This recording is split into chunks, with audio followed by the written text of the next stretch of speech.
আমার এলাকার ঘটনা। আমরা যতটুকু জানছি যে এখানে একজন ছেলে আমরা নবীরে লইয়া কটূক্তি করছে, করার পরে তারা আইডেন্টিফাই করা হয়েছে এবং পুলিশে ইনশিওর করছে যে তারা অ্যারেস্ট করা হয়েছে। তো এখানের যে বিশিষ্ট ব্যবসায়ী রফিকুল ইসলাম ফেনু, তার উপরে অভিযোগ হয়েছে তাই এই যে ছেলেটা এখানে মানে তারে আপনার করছে, নবীজিরে লইয়া কটূক্তি করছে, তারে তাই প্রশ্রয় দিচ্ছেন এবং তার পক্ষ থাকি একদল আততাই এখানে বিক্ষোভকারীর উপরে হামলা করছে। ওটার উপরে বর্তমানে এই পরিস্থিতি। একটা 2 দিন আগে পোস্ট হয়েছে, একটা তাই হিন্দু বিপুল দাস বাসা বাগবাড়ি, লোকেশন দিয়েছে বাগবাড়িতে অ্যারেস্ট হয়েছে, অ্যারেস্ট হয়েছে ফেনুয়ার বাড়ি থেকে। তারা আজকে অ্যারেস্ট করছেন।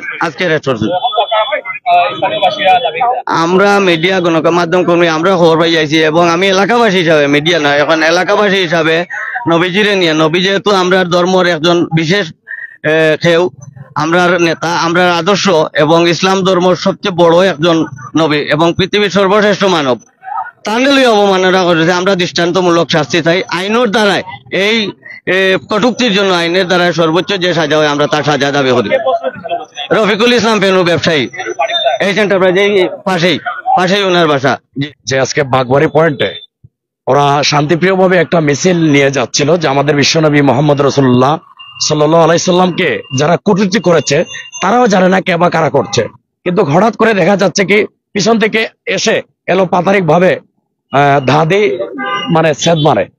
তো আমরাও দেখে আসছি। তো আসলে আমাদের দাবিটা হচ্ছে যে আমরা চাই, যেহেতু 95% মুসলমান সারা বাংলাদেশে, আমাদের দাবিটা হচ্ছে এটা যেন আইন করা হয় যে আমাদের বিশ্বনবী এবং আল্লাহ তাআলাকে নিয়ে যারা কটূক্তি করবে তাদের যেন আইনিভাবে যাতে এগুলা জিনিস বন্ধ করা হয়। তো আমরা সরকারে যারা আছেন, আমাদের একটাই দাবি, আসুন আমরা সবাই মিলে, যেভাবে আমরা আগে অনেক আন্দোলন করেছি যে আমাদের বিশ্বনবী মোহাম্মদ রাসূলুল্লাহ সাল্লাল্লাহু আলাইহি সাল্লামকে নিয়ে কাদিয়ানি যারা আছে তারা যেভাবে বারবার মহানবী সাল্লাল্লাহু আলাইহি সাল্লামকে নিয়ে কটূক্তি করেছে, তখন আমরা দাবি জানিয়েছিলাম যে সংসদে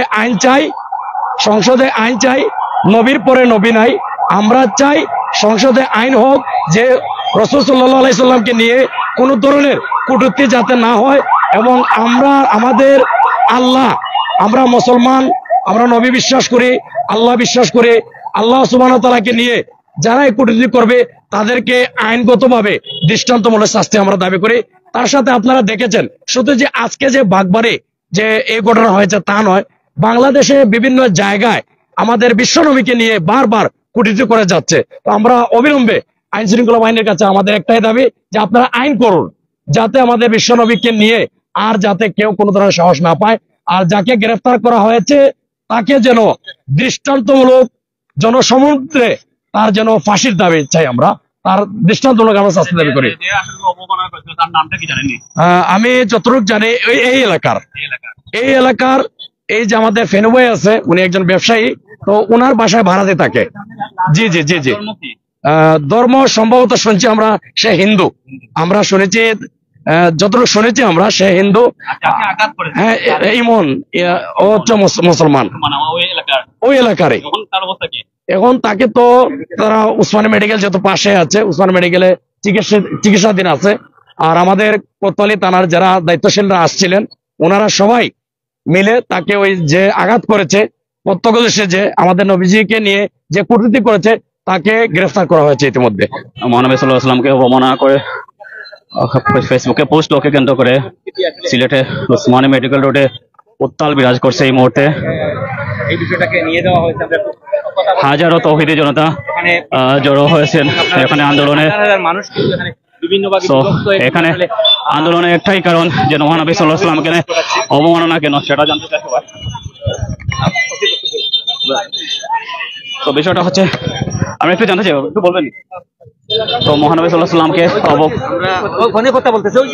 আলাইহি ওয়াসাল্লামকে অবমাননা করে যে ফেসবুকে যে পোস্ট দেওয়া হয়েছিল তারই কেন্দ্র করে আজকে সিলেট উসমানী মেডিকেল কলেজ রোডে উত্তাল পরিস্থিতি বিরাজ করছে। আমরা ওকে আমরা একটু দেখাই আসলে বিষয়টা একটু বলি প্লিজ।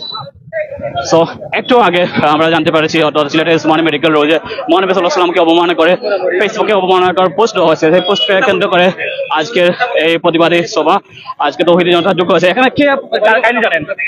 কাহিনী কে জানেন?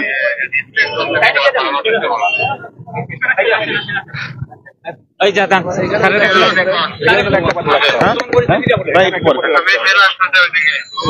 আমরা একটু জানার চেষ্টা করবো বিষয়টা কি।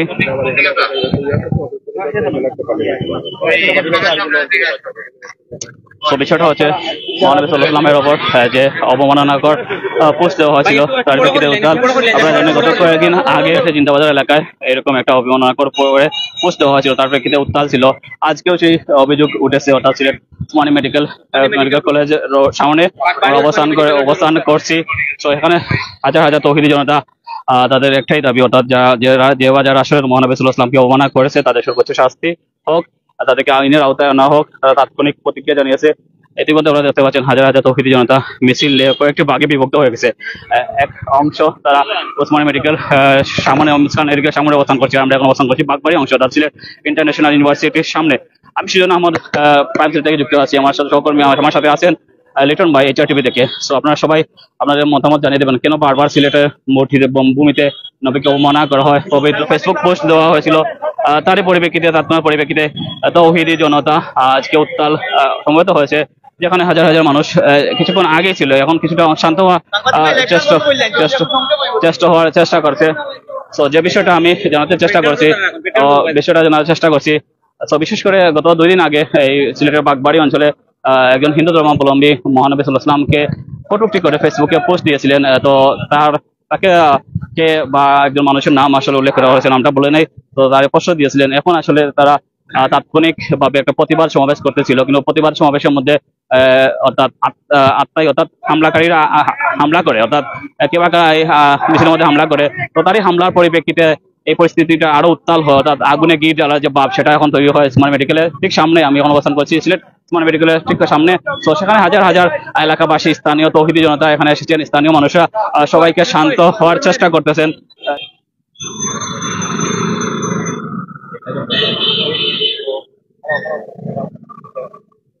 যে বিষয়টা আমরা কভারেজ করতে চাচ্ছিলাম, অর্থাৎ বিশ্বনবী মহানবী সাল্লাল্লাহু আলাইহি ওয়াসাল্লামের প্রতি অবমাননা কেন জবাব চায় মুসলিম উম্মাহ।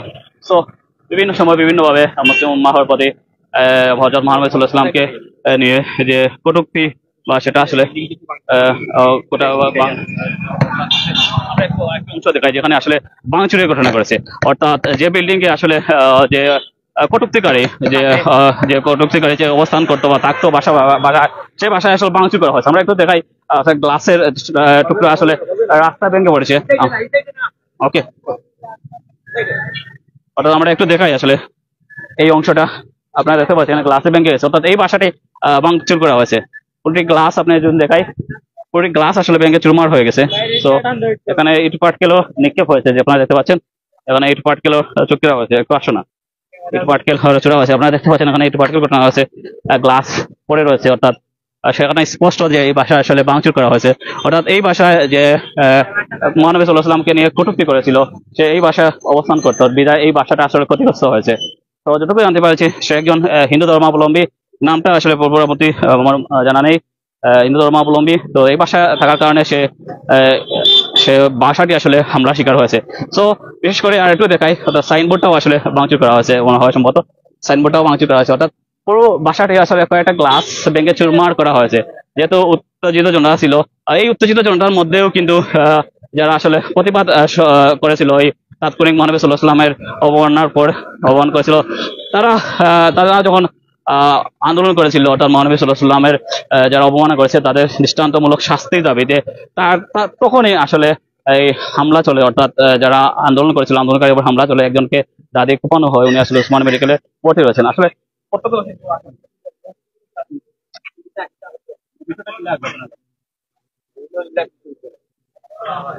আমরা এখনো দেখছি, অর্থাৎ পরিস্থিতি আসলে বোঝার উপায় নেই যে আসলে কোন দিকে গড়াচ্ছে। যেহেতু বলা চলে, অর্থাৎ উসমানী মেডিকেলের প্রথম যেটা গেট, সেই অংশ থেকে গ্রামীণ হসপিটালের সামনে সেনাবাহিনী অবস্থান করছে। ওখানে এখানে ভিতরে একটা অনাকাঙ্ক্ষিত ঘটনা সেনাবাহিনী অবস্থান করছে, অর্থাৎ সেনাবাহিনী দিতাম না, ওকে ওকে লড়াই না। তো বিষয়টা হচ্ছে পরিস্থিতি এখনো তন্তমে, যেটা স্পষ্ট প্রমাণ আমরা দেখতে পাচ্ছি আমাদের পিছনে সেনাবাহিনী।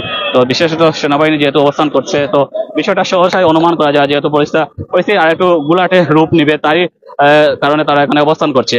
তো আমরা যেটা বলতেছি, অর্থাৎ উসমানী মেডিকেলের প্রথম গেট থেকে একদম বাগবাড়ির শেষ সীমানা, অর্থাৎ যেখানে ব্রিজ আছে বাগবাড়ি সীমান্ত বাগবাড়ি পর্যন্ত পুরো এলাকায় এত ছত্রভঙ্গ জনতা আছে, অর্থাৎ কয়েক স্তরে মানুষরা বাঘ হয়ে গেছে। যেহেতু প্রথমে পুলিশ বাহিনী তাদেরকে ছত্রভঙ্গ করার চেষ্টা করেছে, দীর্ঘক্ষণ চেষ্টা করেছে, পরবর্তীতে সেনাবাহিনীর সদস্যরা আসার সাথে সাথে পরিস্থিতি আসলে পুরোটাই পাল্টে যায়। অর্থাৎ পরিস্থিতি পাল্টে যায় বলতে এই ধরনের একটা পরিস্থিতি সৃষ্টি হয় যে এখন সেনাবাহিনীর সদস্যরা আসলে আছে। আসলে বিষয়টা হচ্ছে পরিস্থিতিটা এতটাই ঘোলাটে হয়ে গেছে, আমরা আসলে কোন দিক থেকে কভার করবো। একদিকে সেনাবাহিনীর একটা অবস্থান, মারমুখী অবস্থান বলা চলে, অন্যদিকে